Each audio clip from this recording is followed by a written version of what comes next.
नमस्कार। हम लोग जिस समय में रह रहे हैं, यह समय प्रतिस्पर्धा से भरा हुआ है। चाहे कोई भी क्षेत्र हो, प्रतिस्पर्धा सब जगह पे है। और हमारा समाज हमारे गांव, कस्बे या शहर से निकलकर आभासी दुनिया में भी पहुंच गया है, जिसे वर्चुअल वर्ल्ड कहते हैं, जहाँ पे Facebook, Twitter, LinkedIn, Instagram, WhatsApp सब जगह हमारा समाज फैला हुआ है। जबकि पहले समाज का इतना विस्तार नहीं था। जब समाज का विस्तार हुआ है, इसका मतलब यह है कि अब अभिव्यक्ति का भी विस्तार हुआ है। अभिव्यक्ति के विस्तार से कहने का आशय यह है कि पहले जहां हम अपने समाज में अपनी भाषा में बातचीत कर पाते थे या कर लेते थे, अब वर्चुअल वर्ल्ड पे, आभासी दुनिया पे, जिसमें सोशल साइट्स वगैरह आते हैं, भाषा की बाध्यता हो जाती है कि आप किसी खास भाषा में ही बात करें या उसी भाषा में संचार करें या लिखें या अपने संदेश को पोस्ट करें। तो कुछ मजबूरियां हैं, कुछ शौक़ है और कुछ पेशागत भी मजबूरियां हैं। किसी भी क्षेत्र में आगे बढ़ने के लिए, किसी भी नौकरी में आगे बढ़ने के लिए भाषा का ज्ञान, भाषा का सही प्रयोग, उदाहरणों का सटीक जगह पर उपयोग बहुत ज़रूरी हो गया है। और जैसे ही भाषा संस्कार की हम बात करते हैं तो इसमें अंग्रेजी का जिक्र ना हो, ऐसा हो ही नहीं सकता। कई मेरे युवा मित्र हैं जो अक्सर मुझे मिलते हैं तो पूछते हैं या फ़ोन करके मुझसे पूछते हैं कि मुझे अंग्रेजी अच्छे से समझ में तो आती है, पढ़ भी लेता हूँ, लेकिन लिखने जाता हूँ या बोलने जाता हूँ तो बहुत मुश्किल होती है। लिखने को तो मैं लिख लेता हूँ, पर बोलना बहुत मुश्किल होता है। तो उन युवा मित्रों को संबोधित करता मेरा ये प्रस्तुति है। सबसे पहले भाषा के आडंबर से निकलना होगा। भाषा के आडंबर मतलब, अगर हमें भोजपुरी नहीं आती तो हम उसके लिए बहुत ही विचलित या व्यथित नहीं होते हैं, या हमें ऐसा नहीं लगता हमारा कैरियर रुक जाएगा। हमें मगही नहीं आती तो हम विचलित नहीं होते, हमें पंजाबी नहीं आती तो हम विचलित नहीं होते। और हम सीखते भी हैं तो बहुत ही लो प्रोफाइल होकर सीखते हैं। अगर कोई भोजपुरी सीख रहा हो, कोई पंजाबी सीख रहा हो, तो बहुत ही लो प्रोफाइल होकर, यानी आप किसी से पूछते हैं कि बताइए तो इसका भोजपुरी क्या होगा या पंजाबी में कैसे बोलेंगे। और ऐसी घटनाएं हो चुकी हैं। लेकिन हम लोग जब अंग्रेजी बोलते हैं तो हम यह चाहते हैं कि हम डे वन से ही शुद्ध, स्पष्ट और बहुत ही तारतम्यता के साथ बोलें। यही दिक्कत है। भाषा को सीखने के लिए कभी भी भाषा के आडंबर को या उसके प्रोपेगेंडा को कभी सर पे नहीं चढ़ाना चाहिए। एक बच्चा इसीलिए कोई भी भाषा आसानी से सीखता है क्योंकि वो उसके प्रोपेगेंडा में नहीं होता कि इससे मुझे जॉब मिलेगा या इससे मुझे पर्सनालिटी डेवलपमेंट होगा या इससे मुझे प्रसिद्धि मिलेगी। वह बस बोलता है और वो सीख जाता है। लेकिन जैसे ही भाषा के आडंबर को सर पर अगर कोई चढ़ाता है, इसका मतलब यह है कि वह एक लाइन बोलेगा, उसका मूल्यांकन ज़्यादा करेगा। तो सबसे पहले भाषा के आडंबर से बचें, तभी आप सीख पाएंगे। दूसरा, अपने स्कूल के ज़माने में या अपने कॉलेज के ज़माने में कई सारे उपायों के पालन करते थे। बाद में समझ में आया कि ये उपाय इतने भी आसान नहीं थे, जिसमें रेडियो सुनना अंग्रेजी में, न्यूज़पेपर पढ़ना, समाचार देखना। अब थोड़ा सा हमारा ज़माना जो है, समय जो है विस्तारित हो गया है। अब बहुत कुछ हमारे पास पहले से मौजूद है। हमारे पास काफ़ी विधाएं पहले से ज़्यादा अब हैं। उस समय इतनी विधाएं नहीं थी, तो अब थोड़ा सा इसमें परिवर्तन भी आना चाहिए। लेकिन अभी भी मैं कहूँगा कि आप कोई अच्छा अखबार पढ़ते हैं अंग्रेजी का, कोई रेडियो सुनते हैं अंग्रेजी का कार्यक्रम, तो आपको ये लाभदायक होगा। आपके शब्दावली में बढ़ोतरी भी करेगा और आपकी समझ को भी यह विस्तार देगा। लेकिन फिर भी वर्तमान के समय में चूँकि हमारे पास माध्यमों की कोई कमी नहीं है, कई सारे माध्यम अभी ऐसे हैं जिस पे आप आसानी से अंग्रेजी सीख सकते हैं और उसके जो तथ्य हैं उससे पढ़कर आप व्यवहारिक, तात्कालीन, स्पष्ट और सही सही अंग्रेजी बोलना लिखना जान सकते हैं। अभी का दौर जो है वह कहते हैं वर्चुअल मीडिया का दौर है। कई सारे प्लेटफॉर्म हैं, नेटफ्लिक्स हैं, अमेजॉन प्राइम है, डिज्नी हॉटस्टार है, इस तरह के कई सारे जो वर्चुअल प्लेटफॉर्म है या यूट्यूब है, उस पर कई अंग्रेजी के कई अच्छे अच्छे आपको फिल्म है, मनोरंजक है, जिसके देखने के बाद आपको कहीं से नहीं लगेगा कि आप पढ़ाई के लिए या करियर के लिए आप समय व्यतीत कर रहे हैं। आप मनोरंजन के लिए करियर व्यतीत करिए। और मनोरंजन करते हुए आदमी जितना सीखता है, एक बार फिल्म देखता है पूरी उम्र उसका डायलॉग याद रहता है, उतना वो पढ़ने के दरमियान वह सीखने की गति या वह सीखने की जो ललक है वो नहीं रहती है। क्योंकि हम लोग सब कुछ एक खास मकसद से ही सीखते हैं और वह मकसद को ध्यान में रखकर उसी समय सीमा तक वो याद रहता है। मकसद पूरा हुआ हम भूल जाते हैं। लेकिन जब आप मनोरंजन के लिए कोई चीज़ सीखते हैं तो ताउम्र आपके साथ रहता है। तो कई सारे इंग्लिश की फिल्म हैं जो अच्छी अच्छी फिल्में हैं और जिसको आप देखिए, जो आपको अच्छा लगता है, चाहे वो रोमांस से हो, एक्शन मूवी हो, थ्रिलर हो, सस्पेंस हो। और कोई ज़रूरी नहीं आपको पूरा संवाद समझ में आए, लेकिन जो चित्र चलता रहेगा वो आप उसे समझ पाएंगे। या कई मूवी में अब नीचे में कैप्शन लिख के आता है, तो वो कैप्शन आप पढ़ेंगे तो उससे भी आपको समझ में आएगा और जो संवाद चल रहा है वो भी समझ में आएगा। तो आप एक जो भाषा के प्रति जो जुड़ाव है या भाषा के साथ जो दोस्ताना व्यवहार है वो बढ़ेगा। तो इस तरह के मूवी देखें, कुछ अंग्रेजी गाने भी सुने। कई सारे अंग्रेजी गायक हैं जो अंग्रेजी में गाते हैं, या कई भारतीय गायक भी हैं जो अंग्रेजी में गाते हैं, उन्हें भी पढ़ने की कोशिश करें। उससे भी आपको भाषा का ज्ञान होगा या अंग्रेजी का जो खौफ है या उसका जो आडंबर है वो टूटेगा। उसके बाद कई ऐसे नॉवेल भी हैं, अच्छी अच्छी नॉवेल जो रोमांचक है वो पढ़ें। हमारे कई इंडियन राइटर अंग्रेजी में लिखते हैं, उनको पढ़ें। कई विदेशी राइटर हैं वो बहुत अच्छा लिखते हैं, उनको पढ़ें।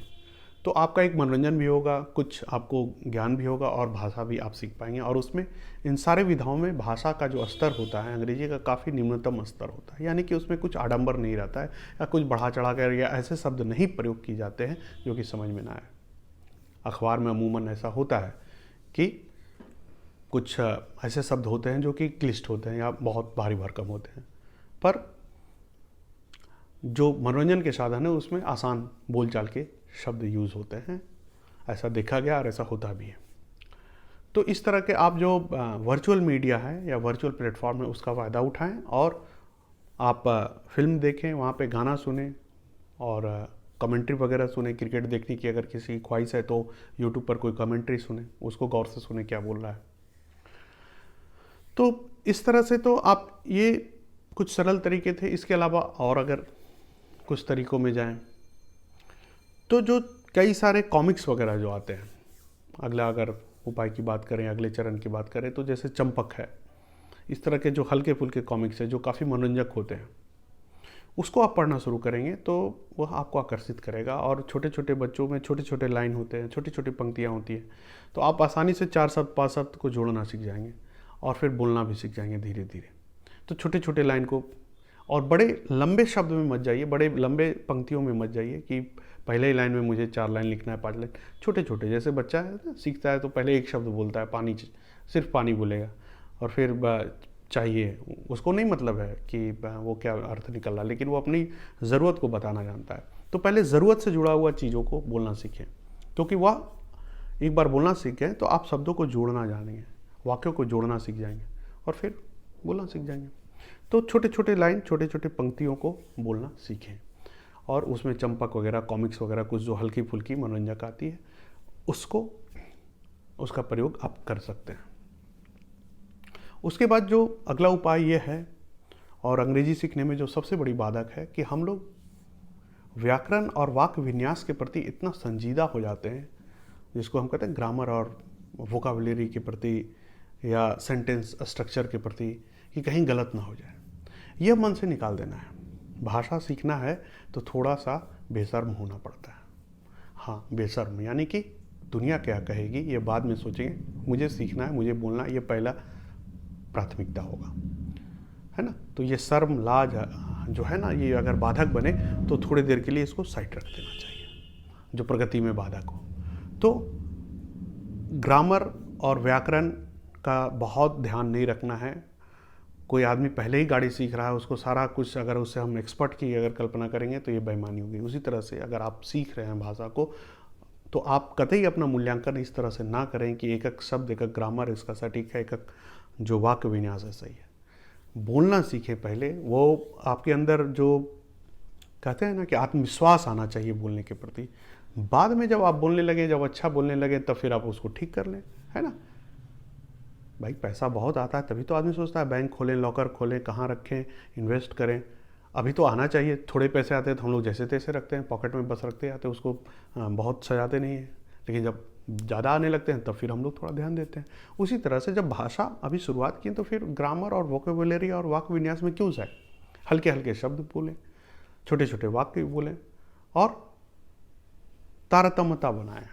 और शुरुआत में हिंग्लिश बोले। हिंग्लिश यानी जो अगला इसमें उपाय है अंग्रेजी सीखने में या अंग्रेजी अच्छे से बोल पाने में, वो है कि इंग्लिश का प्रयोग करें। अधिक से अधिक अंग्रेजी के शब्द अपने बोलचाल में लाएं, क्योंकि आपको भाषा सीखना है। तो थोड़ा हिंदी बोल ही रहे हैं, हिंदी में कोशिश करें कि ज़्यादा से ज़्यादा अंग्रेजी के शब्द लाएं। उससे यह होगा कि जो शब्दों का उच्चारण है वह भी आप कर पाएंगे, शब्दों का प्रयोग भी कर पाएंगे, कहाँ शब्द होने चाहिए, कौन से शब्द के क्या मायने हैं, और उस शब्द जो है आपके संस्कार में आ जाएगा, है ना। संस्कार में आने का मतलब है कि फिर जब भी आप प्रयोग करेंगे आपको ऐसा लगेगा कि ये शब्द तो आपने पहले ही प्रयोग किए। तो आप फिर धीरे धीरे, कहते हैं ना कि पहले आदमी को अगर उड़ना है तो धीरे पहले रेंगना पड़ता है, फिर धीरे धीरे दौड़ता है, फिर स्पीड बढ़ाता है, और फिर एक समय के बाद जैसे प्लेन आप लोग देखते होंगे कैसे टेक ऑफ करती है, पहले धीरे धीरे धीरे धीरे करते करते स्पीड बढ़ाते बढ़ाते फिर ज़मीन छोड़ देती है। तो पहले हिंदी तो बोल ही रहे हैं, फिर उसके बाद थोड़ा इंग्लिश बोलिए, मिला जुला, फिर इंग्लिश का पोर्शन बढ़ाते जाइए धीरे धीरे, और फिर आप इंग्लिश बोल सकते हैं या इंग्लिश में शिफ्ट कर जाएं। उसके बाद फिर अपना बोलने के बाद में आकलन, मूल्यांकन, नए शब्दों का प्रयोग और नए नए सेंटेंस बनाना, फिर तो मज़ा आने लगेगा। एक बार आप भाषा सीख गए तो फिर तो आप प्रयोग खूब करेंगे। अलग अलग परिस्थितियों में, अलग अलग मन से, अलग अलग विषयों पर आप बोल सकते हैं। तो ये था एक उपाय जो कि इंग्लिश से शुरू होता है। उसके बाद फिर अगला है कि अलग अलग परिस्थितियों में खुद को रखकर अंग्रेजी बोलने की कोशिश करें। अलग अलग परिस्थितियों में रखकर बोलना, लिखना, यानी कि अलग अलग विषय पे, कि अगर मैं किसी लड़की से बात करूंगा या अगर मैं किसी लड़के से बात करूंगा तो कैसे बात करूंगा, कौन से अंग्रेजी के शब्द होंगे या कैसे मैं बोलूँगा। उसी तरह से अगर मैं किसी टीचर से बात करूँगा तो कैसे बात करूँगा, मैं किचन में रहूँगा तो कैसे बात करूँगा, कौन से शब्द होंगे उसमें, कौन सी पंक्तियाँ होंगी, मैं टीवी देखते समय किसी से अगर रिमोट मांगना है तो कैसे मांगूंगा। तो अलग अलग परिस्थितियों में, अलग अलग विषय पे और अलग अलग लोगों से कैसे बात करेंगे, इस तरह की आप कल्पना करके अगर उस तरह के शब्द का प्रयोग करके आप बात करते हैं तो भी आपको सहायक होगा सीखने में और प्रगति करने में, और भाषा के प्रति जो आपकी जो झिझक है या डर है वो दूर होगी। उसके बाद अगर और अगले एक उपाय की बात करें तो ज़रूरी नहीं है कि आप किसी से बात करना ही शुरू कर दें। मैं जिस तरह यहाँ पे वीडियो शूट कर रहा हूँ, आप भी अपना मोबाइल ऑन कर सकते हैं। आजकल मोबाइल सबके पास है और उसको सामने रख कर आप बोलना शुरू कर सकते हैं। जब मोबाइल नहीं था तो सबसे आसान तरीका था तो किसी आईने के सामने आप बोलते थे, लेकिन आईना को आप रिवर्स नहीं कर सकते। तब तो मोबाइल है तो इसका फ़ायदा भी उठाना है ना। सबसे अत्याधुनिक और सबसे उपयोगी उपकरण हमेशा जेब में है। तो कहीं भी आप जिस तरह सेल्फी लेते हैं तो वीडियो रिकॉर्डिंग ऑन कर दें और फिर अंग्रेजी बोलने लगें। आप खुद मूल्यांकन कर सकते हैं, बाद में देख सकते हैं कि क्या और इसमें कर सकते हैं, क्या और इसमें जोड़ सकते हैं। और वहाँ से जब कॉन्फिडेंस आपको आ जाए तो अपने दोस्तों से, अपने परिवार से, आप किसी से या अपने शिक्षक से या अपने क्लास के बच्चों से या किसी मंच से, और फिर तो पूरा दुनिया आपका। तो ये कुछ आसान उपाय थे जिससे अंग्रेजी ना सिर्फ सीखा जा सकता है, बल्कि अंग्रेजी पे कमांड करके, है ना, अंग्रेजी पे पूरा अधिपतित्व करके भाषा के प्रति जो आडंबर है, जो डर है, उसको दूर किया जा सकता है। और सरल, सटीक और व्यवहारिक भाषा, वैसे भाषा जो कि संचार में सहायक है, व्यक्तिक लाभ में सहायक है, रोजी रोजगार में सहायक है, और अंत में आकर्षण और पर्सनैलिटी डेवलपमेंट जोड़ सकते हैं, है ना। तो ये थे कुछ उपाय। तो फिर अगले दिन हम किसी और विषय पे बात करेंगे अगले वीडियो में। तब तक के लिए धन्यवाद।